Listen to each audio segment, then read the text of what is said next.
Hello and welcome to the latest episode of the LPA Podcast. My name's Sean Woolley, committee member of the LPA.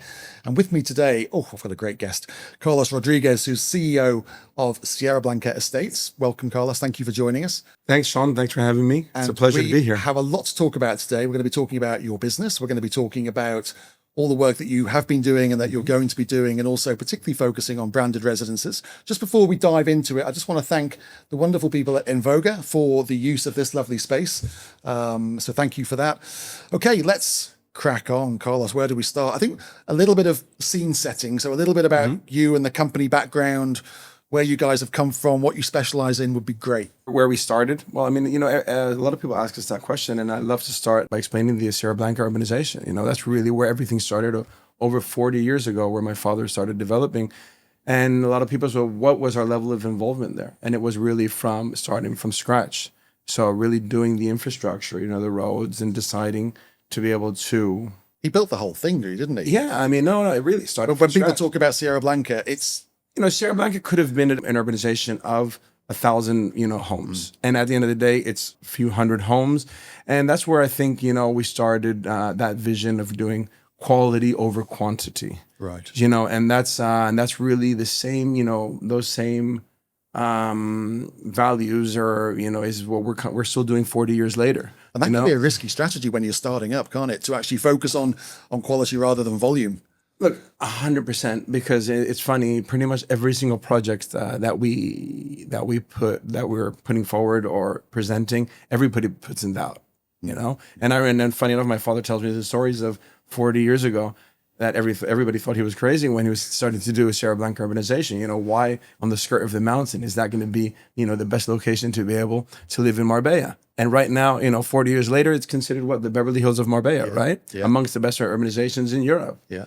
Whether some people struggle to understand maybe some of our projects, maybe at the beginning it could happen with branded residences, or for example, with the first luxury project, which we did in Malaga with the Sierra Blanca Tower. Well, sometimes, people doubt or can't see the project, but that's part of having, I think, some vision and being trying to be a little bit of a pioneer and do something different and offer something valuable for the market. So 40 years track record, family business, which is always good. The creation of Sierra Blanca, which is an amazing destination. And now you guys have got involved in branded residences. So how did that come about? Because the first one was it Epic? Epic with Fendi. By Fendi, yeah, with Fendi. So where does that come from? How did that start off? Because I'm guessing you're used to building amazing villas and fabulous apartments, and then all of a sudden you've got these names appearing, these Fendi and other things. Well, where does it start? At the end of the day, you always try. I think as a developer, you're always striving to do something better, right? And you want to reach the international market as well. So, and also I say, look, we are from the U.S., so we do travel a lot. So we started seeing, what is working in other capitals in the world, How are you managing to not only improve the product for your client, how are you also be able to market it internationally? And it was clearly happening with branding. So that's where, we came up with the idea. It wasn't easy at the beginning, that's for sure, because, getting the first brands or the first brand is very difficult. Not only that, but getting the market to understand the level of involvement that you have with the brand and the years of work which are behind in architecture, interior design, and striving to achieve their DNA into the project is a lot of work. But once you do it once, you do it properly once, I think, you start getting used to working with how demanding the brands are. Yeah.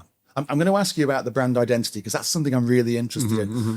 But just before we go on to that, what were you very confident that Marbella, because these things have been done in places like Miami and Dubai, but never really before the one that you did, it was not really done in Marbella. But did you always feel, okay, Marbella's a place where we could do this?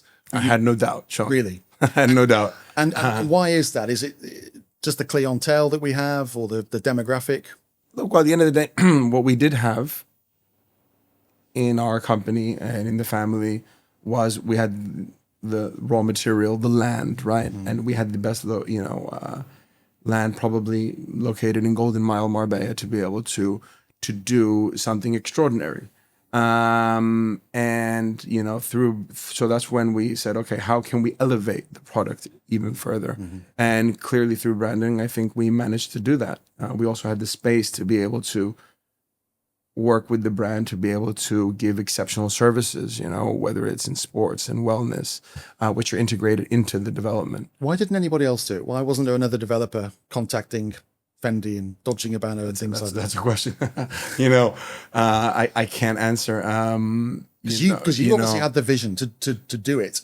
Normally, if one person's got a vision, somebody else has probably got a vision as well. But you grabbed it. Yeah, well, I think we were the first, not only in Spain, not only in Marbella, not only Marbella, Spain. I think even in Europe, to be able to do branded residences, well, especially fashion branded residences, which is what we started with. We've continued now with hotel branded residences. You'll probably ask me about that later. But yeah, we were the first. I mean, I was very exposed to it. As I said, we've spent a lot of time in Miami. My brothers studied there. Okay. So it was very visual to what it could add. Yeah. And I hadn't, seeing that it had worked very well for the developer, most importantly for the client, even for the city, because you're portraying, an image of the city to an international level when you're working with these brands. You're elevating the city as well. So at the end of the day, all the stakeholders, everybody involved within the project is a win-win situation. And if we're in Marbella, where we have the best quality of life, why would it not work? So that's why I was, when you asked me, I had no doubt that. Great answer. Yeah. In terms of the current project, so we started off with Epic. Yes. By Fendi. Fendi Casa. Fendi Casa. And then what was the next one? So the next one is the Karl Lagerfeld Villas. Yep. Which right now there will be finished by next summer. It's a little bit of a different project because it's 5 villas, a little bit more like boutique villas. I almost see them as 5 masterpieces because there's so much detail. Yeah. So much detail put into every single one of those villas that it's hard to explain, off plan.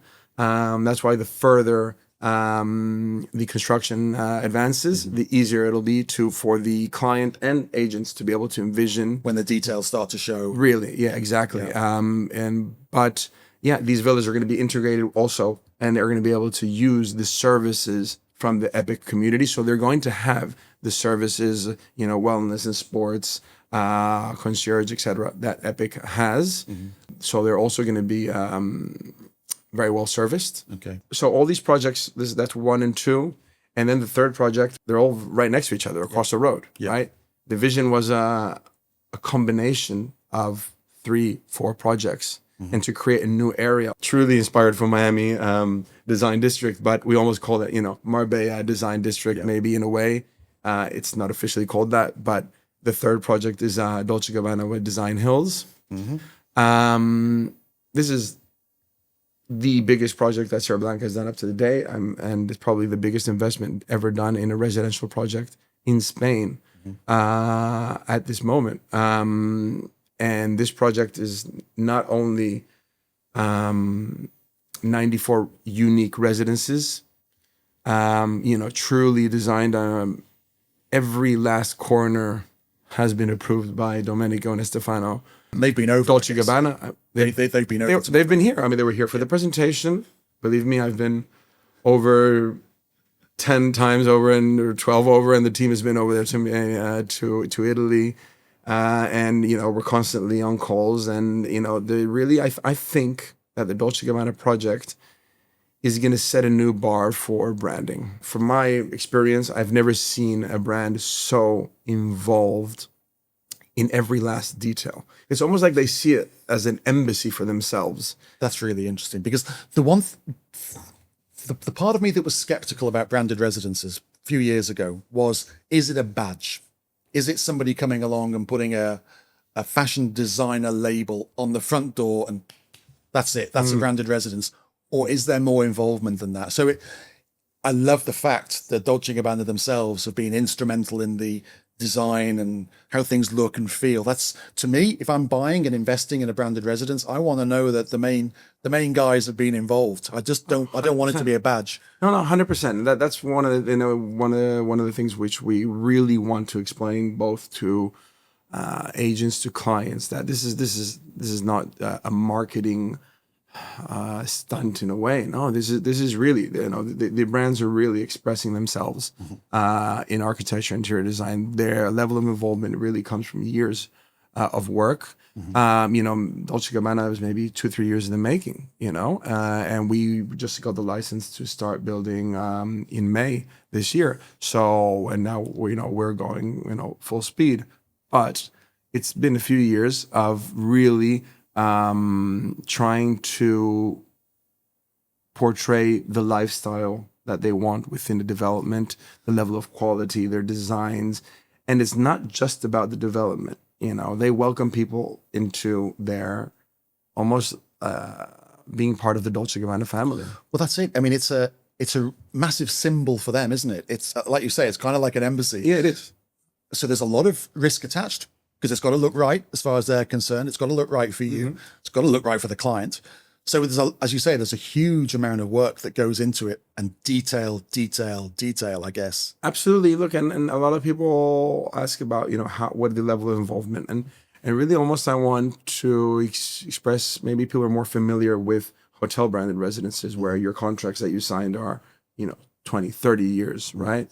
These are the contracts that we signed with the same fashion brands. Right. You have the same requirements to be able to upkeep and represent the brand and keep the development at that level that they want it to be at. Yeah. Right. Yeah. So this is not just, it really, as I said, and for me, the word embassy is something, to be able to explain the project is almost something quite accurate, especially in Dolce Gabbana, where it's not just about the residences. There's what we like to call it, maybe there's going to be a Marbella Drive where there's going to be space for retail, for other restaurants. It's going to be also a meeting point, and there's spectacular gardens. We want to integrate art into the whole component of the project.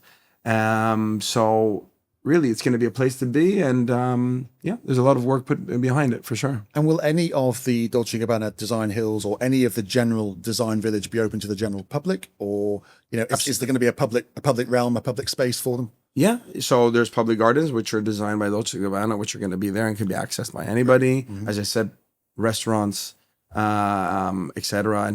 Certain entertainment areas are going to be for anybody. Same as when you go to Punta Romano and you go to the plaza and you can enjoy any of the fantastic restaurants. Yeah.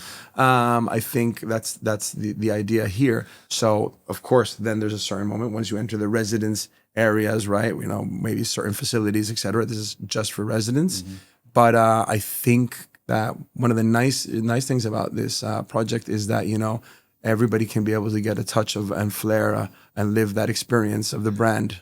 That's great for us locals, isn't it? Just to be able to have a little taste of the action, even if we can't afford it. But at least we can go and maybe have a meal or a walk around. For sure, that'd be fantastic. And it's interesting you mentioned the Puente Romano, because I've heard a couple of people say that it's like an extension, because the Puente Romano's done an amazing job of becoming this destination for Marbella. And I know that you're linking the beautiful palm-lined avenue to the design village, so it almost becomes an extension of what the Puente Romano are doing. In development, infrastructure is key, right? And one of the things we're extremely happy about is that the road between the Carretera de Istan, which connects Puente Romano all the way down to Mano de Santana, is being done. It's actually, it's going to be a great avenue, with great sidewalks, bike lanes, I don't know, I think there's over 200, 300 palm trees, great roundabouts, which are going to represent, because although it's that so connectivity with Puente Romano. It's very geographically close to the Puente Romano, but it's never felt connected, has it? Yeah, so you're going to be connected in a pedestrian way, Puente Romano, but not just Puente Romano, but you're going to be connected with the sea, right? You're going to be able to walk over to the promenade, whether it's from Epic, Lagerfeld, or Design Hills, or any of the neighboring areas. Just walk down 2-3 minutes, not more than 5 minutes down to the promenade. Fantastic. And from there, you're connected to the whole of Marbella, right? And in probably one of the nicest promenades that I've seen ever anywhere in the world. Yeah, for absolutely. Sure. Just to talk about Dolce & Gabbana for a second, because I've seen some of the renders of what they can create or what you can create on their behalf in the properties, and they're spectacular. I mean, Dolce & Gabbana have a very distinct style. Is it something that a buyer would they have to adopt that style, or can they have something a little different? Yeah, that's a big question, because not all buyers are Dolce & Gabbana, fanatics. They don't want a blue and white kitchen. Exactly. No. So there's a level of customization that you can do, and you can have more neutral colors, play with more, maybe more easier going tones like beige, whites, clearer colors. But then again, if you want to go all out with the full on, if you want to have your leopard room, ready to go, you can also have that too. And I think that's something that clients are looking for now. It's a level of customization. You want something unique. You want something different. You do, yeah. And so that's I think something that sets this development or these developments that we're doing apart. And is that something that, so if somebody says to you, okay, I want one of these properties, but I want the blue and white kitchen, I want the green and white bedroom, whatever it is, is that something that you then go back to Dolce & Gabbana and say, okay, this is what the client wants? I mean, do they do the scheme, or is it something you do with their kind of? Well, this is something that we've been working on for the past 2 years. Is what are the colors and schemes that they want? So because it has to be in line with their brand, doesn't it? If they're going to do a Dolce & Gabbana scheme, it has to be something they're happy with, I guess. Yeah, for sure. Look, I remember Domenico coming when he came to Marbella, and he saw the plot, and he was like, okay, look, this is what I envision is the green, the white, and the blue. And the green is the nature. It's the plants, covering, and from that, but very particular here from here in Marbella. Then you have the buildings are a little bit more, they're a more clear color, white. And then you have the blue of the sky. So he's like, okay, we're going to play with these colors, and this is what we're going to integrate into the buildings. Although there's some other special areas which are designed with other color schemes, but that's the main pattern, okay? That color scheme that we were going to work with. So we approve before what is the general look and feel of the project, and then of course, I mean, we're speaking about really unique properties. If somebody wants a specific request, we can entertain it, and we can speak with the brand to be able to do something special for them.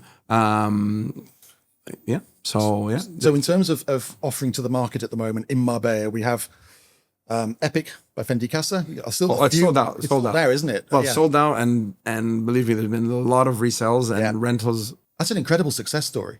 Yeah, it helps us. It's a good track record because when we try to explain these new developments. Yeah.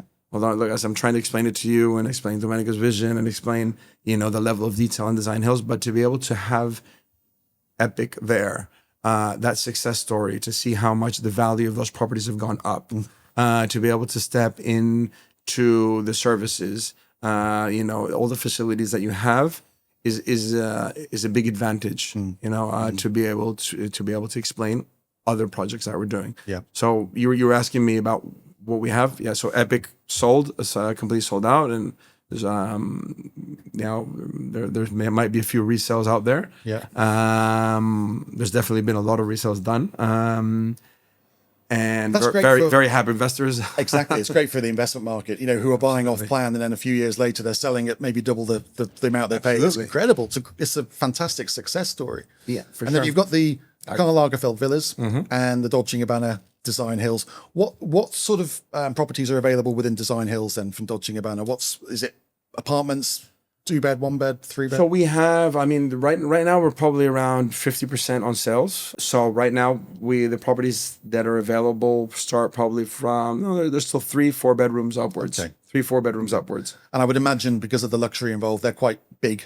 They are very big. They are big. Yeah, yeah. Properties which go from interior space of 200 square meters roughly, minimum, interior. Then you have obviously, we always are very keen on very large terraces. So you have a 5-6 meter deep covered terrace, and then of course, so that's where we start from with 3 bedroom apartments, and then you can go up to an apartment, which I think our biggest apartment, and it looks like it might be under contract soon.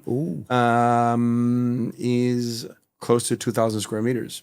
Wow. So that's including terraces. So that's a villa. That's a big villa as well. That's well, Sean, the vision, even in Epic, and when we started doing some of these branded residences, was creating the alternative for the villa. Yeah, because villas can be a hassle for the jet set lifestyle as well. People coming and going who maybe need to go to meetings in the States or Munich or something, and they want somewhere to lock up and leave, don't they? Well, different reasons. I mean, you said, okay, that might be one person, which has more than one property. But then again, I think it's about comfort. It's about absence of worry. And, sometimes, we still sell villas, and there's people which come and clients, I want a villa. Clearly, there's no doubt, and we're still going to keep on developing villas. And Marbella is a fantastic place to have villas. But clearly, there's a trend towards closed gated communities that offer security, that offer services, that offer that peace of mind. That, as you said, lock up and go. And this is something which is clearly worked in other cities in the world, and I think it's not just a trend, it's here to stay. Yeah. It's something that, clients are looking for more and more. And when I'm saying the alternative to the villa, I'm saying because, these are big apartments, residences that offer pretty much, all the upside that you would have in a villa. Yeah. But then again, you have other great advantages, as I mentioned before, whether it's security, services, and obviously, and they're all in super, super prime locations. Absolutely. So you got the building license in May. So have you had a busy summer? Yeah, a lot of people I think there's different opinions on how busy the summer has been. Yeah. Right. For us specifically, it has been, I must say. It's been a busy summer. I think that what you just mentioned, the fact that we got the license clearly it was very big. So we had a lot of clients visiting all summer long. I must say, I have perceived on a general level, maybe there was a little bit less tourism this summer than other, but I do believe that there's been much more quality. Okay. So and whether it's been, people spending on F&B, or I could see people with very important and large budgets to be able to buy homes here. New nationalities, as we say. I think I've seen in your podcast, and you guys are clearly aware of it. Americans are coming. We have these other nationalities which have, it's all deep over the pockets, world, isn't it? Yeah, pockets now, and it's a mix. I mean, Marbella is an international. Yeah, it's all year round living. We know that, and it's an appeal for pretty much. Now we don't depend on one specific market, one specific country or area. We have people coming from all over the world, whether it's Scandinavia, Eastern Europe, the US now.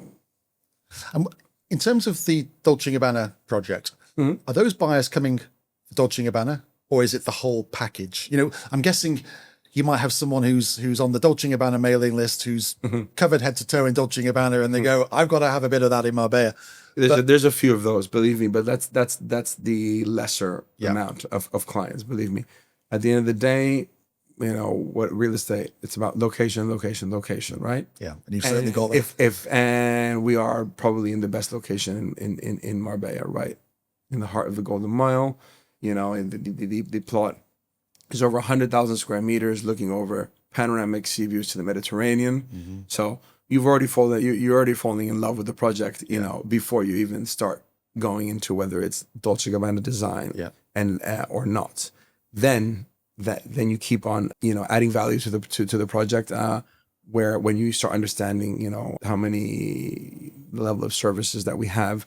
The gym, which is it's 2,000 square meter gym with an indoor, not only basketball, five-a-side football, indoor running track. I mean, and the level of design in that gym is something spectacular. And that's just one of the many services, right?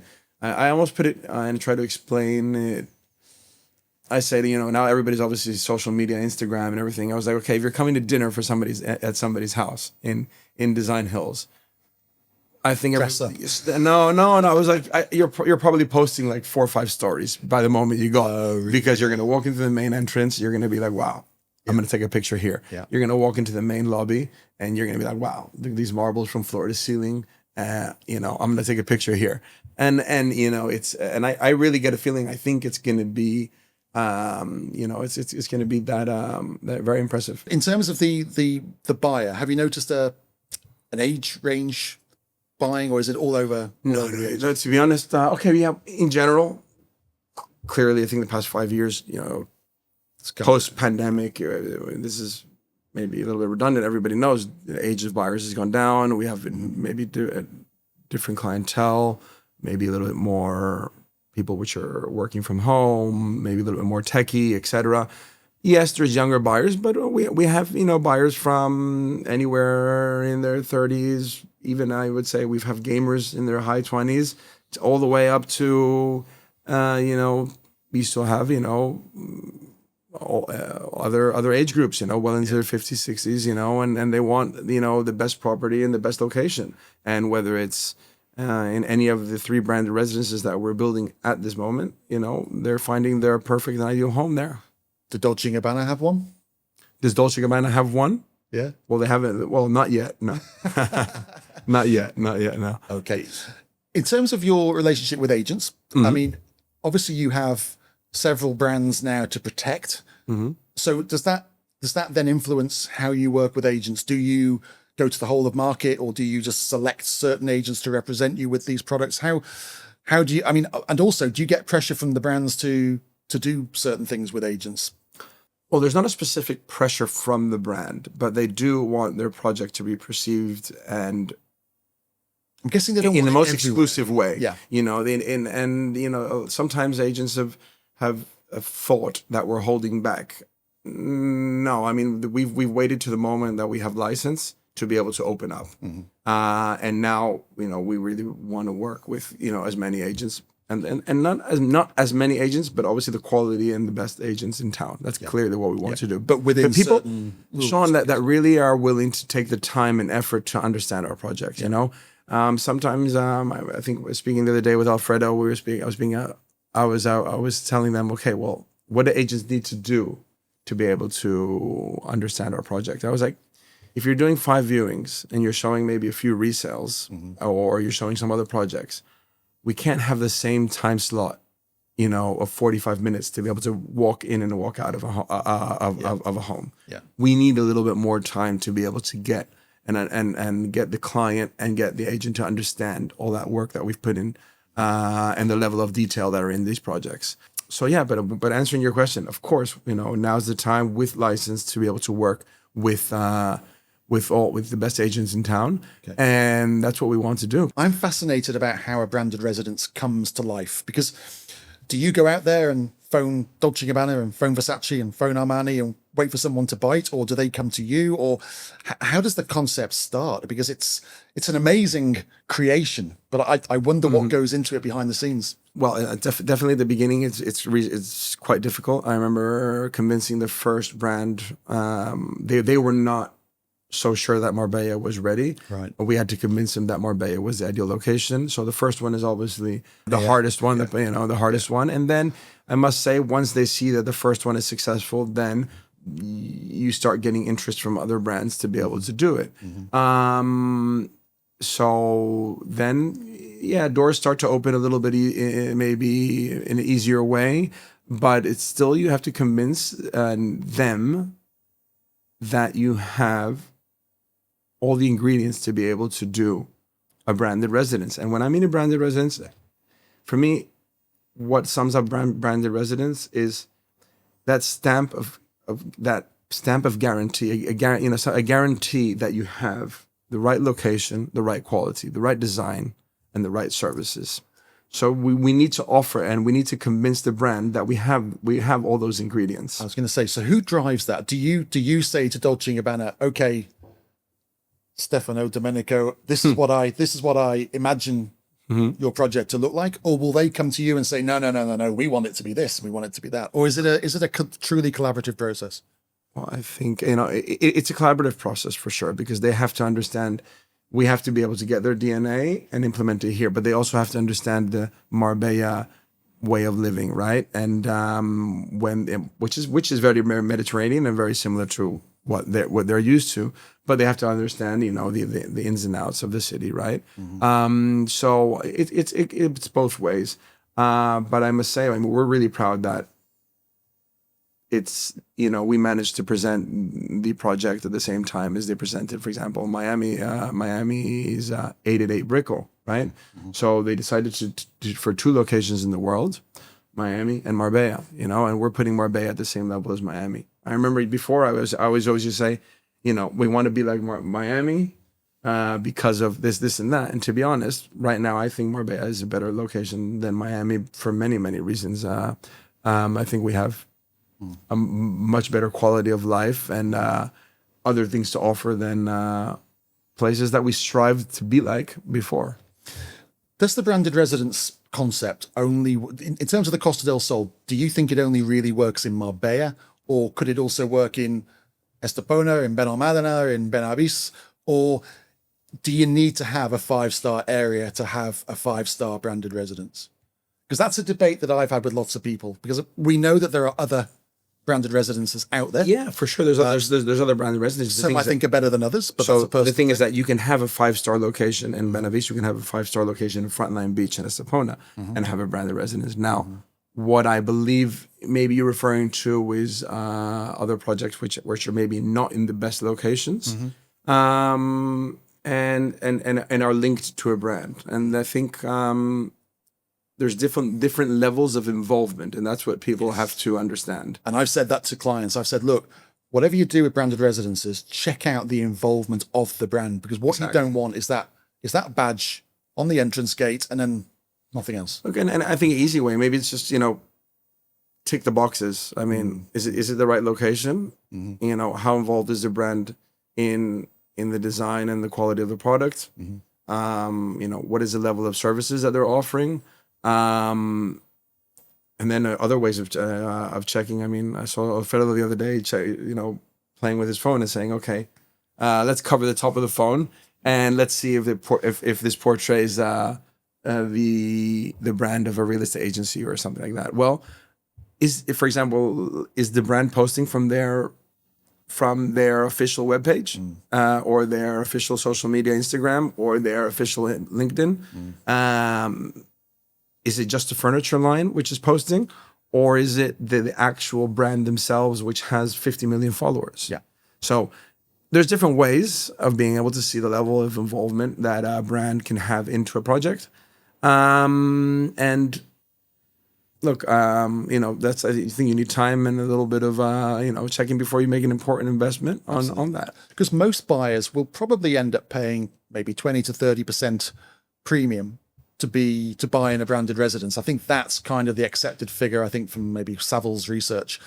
So they're going to want, or I would certainly want, if I were paying that sort of money for a property, I would want to know that the brand was mentally and physically involved in the creation of that project and the future of that project, rather than just that token gesture of a door handle from... But Sean, the thing is that you're saying 20, 30%, which I know the textbook says you're paying 20, 30% extra or for that brand, but the brand is offering you for sure. You're piggybacking the brand equity. And not only that, I must say, up to date, everybody is buying off plan until, prices are still going up. In Epic, we still haven't reached our peak. Wow. So what I mean is, are you paying 20, 30% extra maybe for a brand? Well, that's what the textbook says. But at the end of the day, if the property is worth 30, 40% more than what I purchased that when you hand it over to me, to be honest, I'm pretty happy to pay that premium, that theoretical premium. And really, that's what we're starting to see. We've seen, the prices of properties, as you well know, go up easily 30, 40, 50% from the moment off plan to being handed in, and there's one thing which our clients are willing to pay for it and that premium. It's instant gratification. You know, walking in and I say, okay, I'm ready. I want the property now.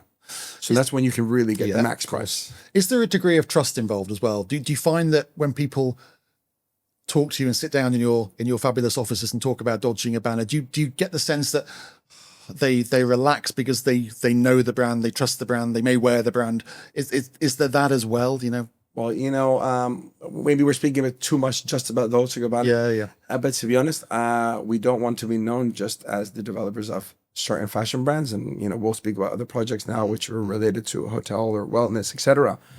To be honest, the most important brand for us is Sierra Blanca. Yeah. That's the brand which has been here for 40 years and hopefully for another 40. And, you know, we're not going anywhere. So at the end of the day, that feeling of you're saying, okay, you know, feeling relaxed and feeling that you're in good hands. At the end of the day, you know, we're a family business. You know, you're sitting across the table from, you know, at some point you're going to sit across the table from somebody from the family or somebody. And you know, I hate saying the word that we hand in homes. In Spanish, you say, entregar casas.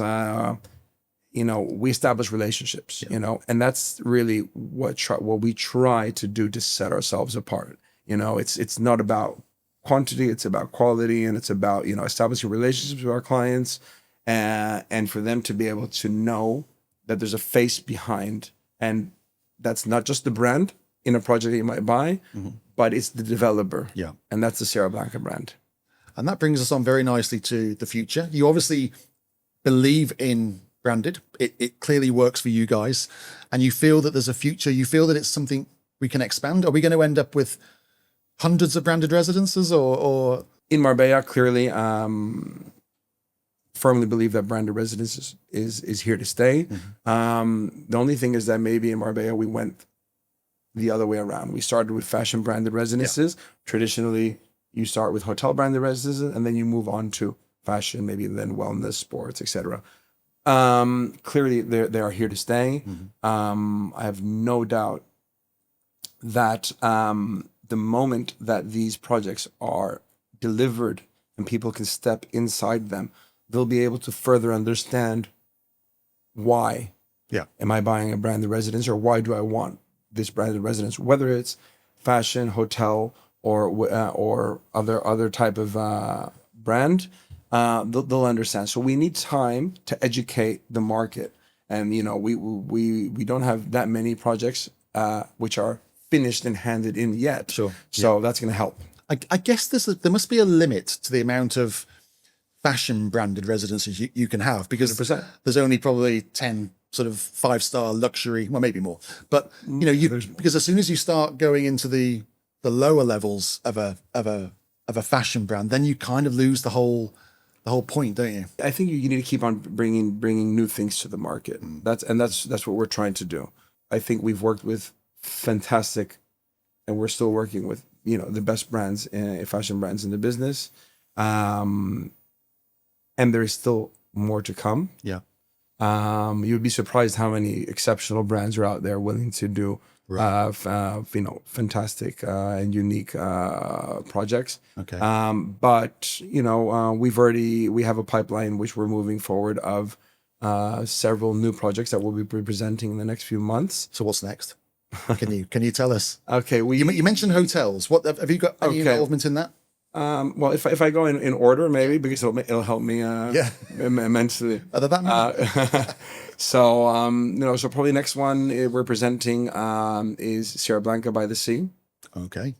Which is going to be Frontline Beach Estepona, just in the entrance of Estepona. Yeah. And we believe actually it's a branded residence itself by Sierra Blanca. I think I know where you are. And it's going to have all the ingredients of any other branded residence. So exceptional Frontline Beach, and we know how hard it is to find Frontline Beach property. Absolutely. So that's one. Then we have in Nahueles, we're going to be presenting a boutique project of 33 units with a fashion brand. Okay. I think I'm not sure when this podcast comes out, but well, it's Armani Residences. Oh, wow. And especially which it's probably the last project which was approved by Armani himself. I was going to say, yeah. We have fantastic partners there.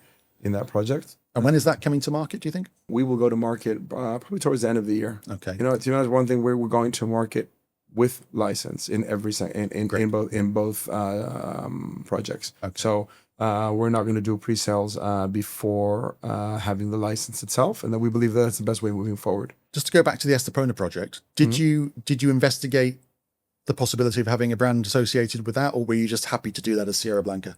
We were happy to do it with Sierra Blanca. Okay. We thought that was the right way forward. We had brands willing to be able to brand that project, but to be honest, we believe that the Sierra Blanca brand is very strong and actually portrays the luxury that we believe that project is going to be the best project in Estepona, Frontline Beach. So we are very, very proud of that. Sierra Blanca by the Sea. When's that coming, do you think? It'll be presented, if I'm not mistaken, the 12th of November. Okay, so soon.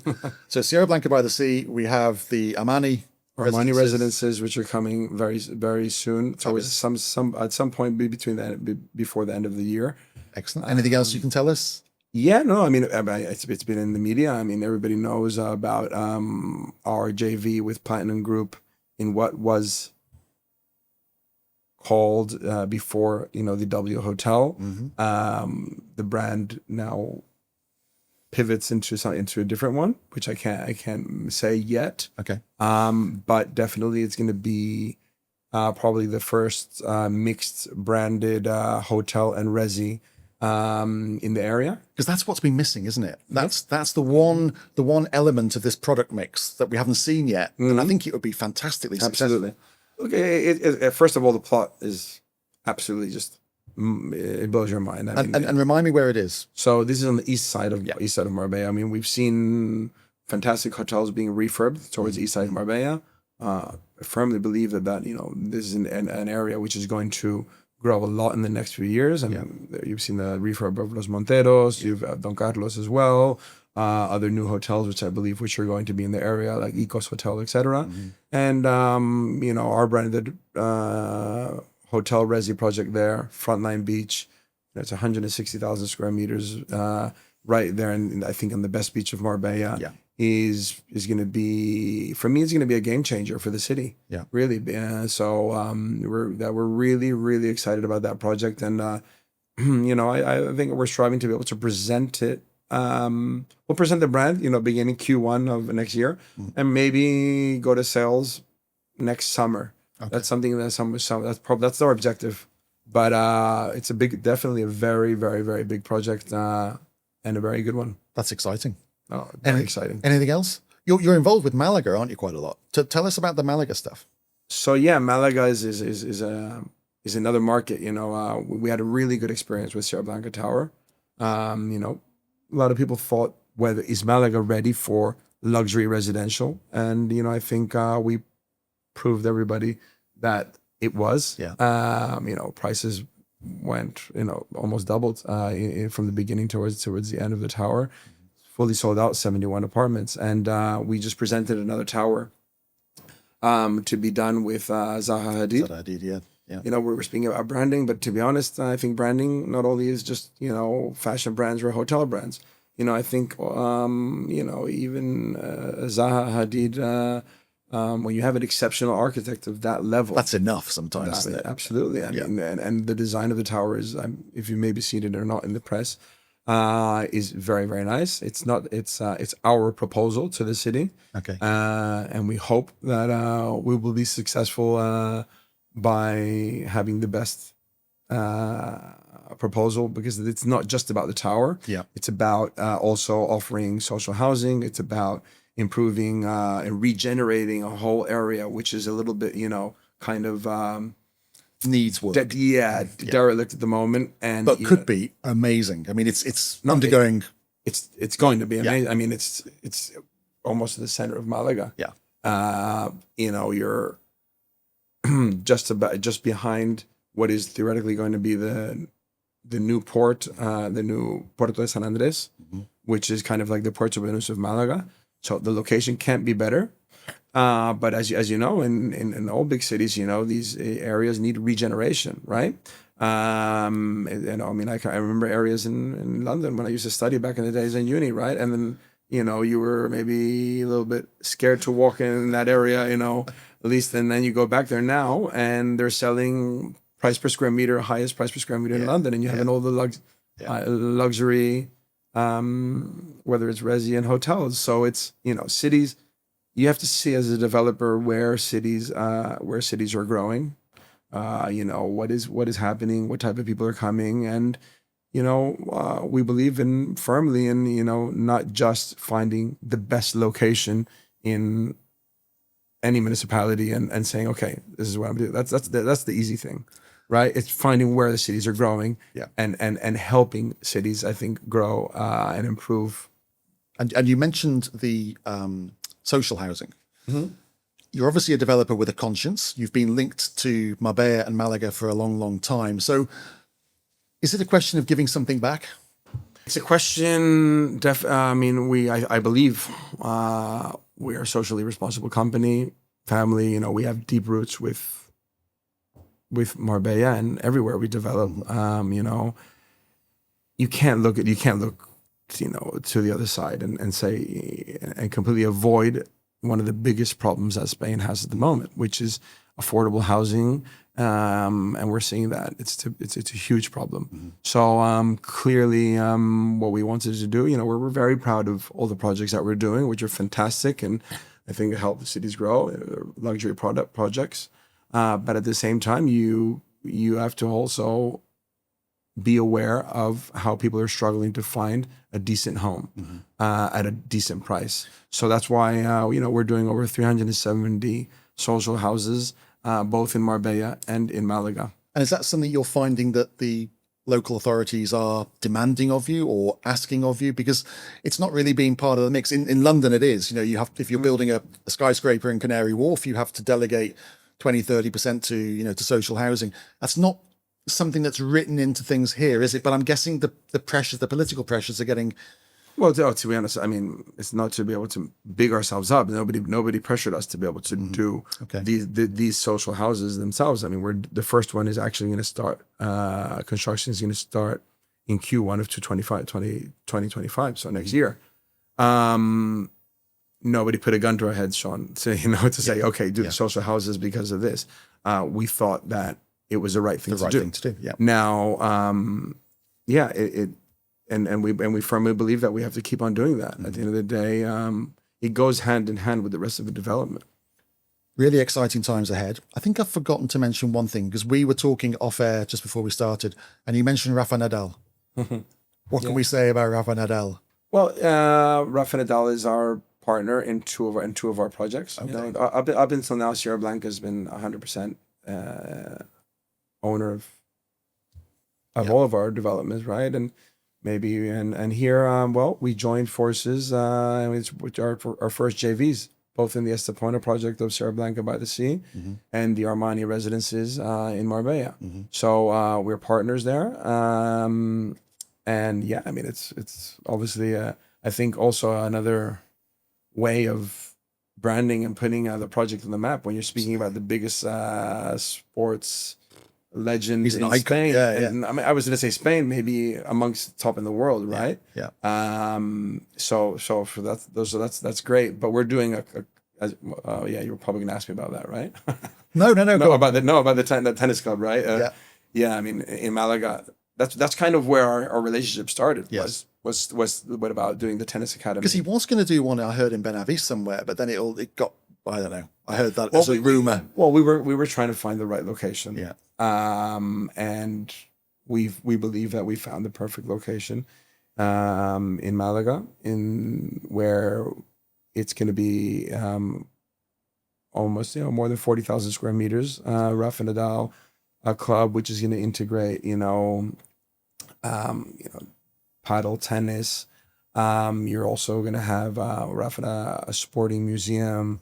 And a lot of other things which I can't say yet. Okay, but that's fine. But it's going to be an exciting project, and I think it's going to be a driver, to keep on. It's one of those strategical projects for the city. Yeah, that is going to help. The city put Malaga on the map. So as well as a joint venture partner, he's kind of like a brand ambassador for you as well, I guess. Directly, he's not our ambassador, but we are partners in two projects. and of course in the tennis club in Malaga. So look, we have a lot of sporting stars which are living in our projects at the moment. I bet. Yeah. And that are buying in some of our projects. And it comes down to, you asked me if they're your ambassador. I think, when it comes back to, we're talking about establishing relationships and not just selling properties.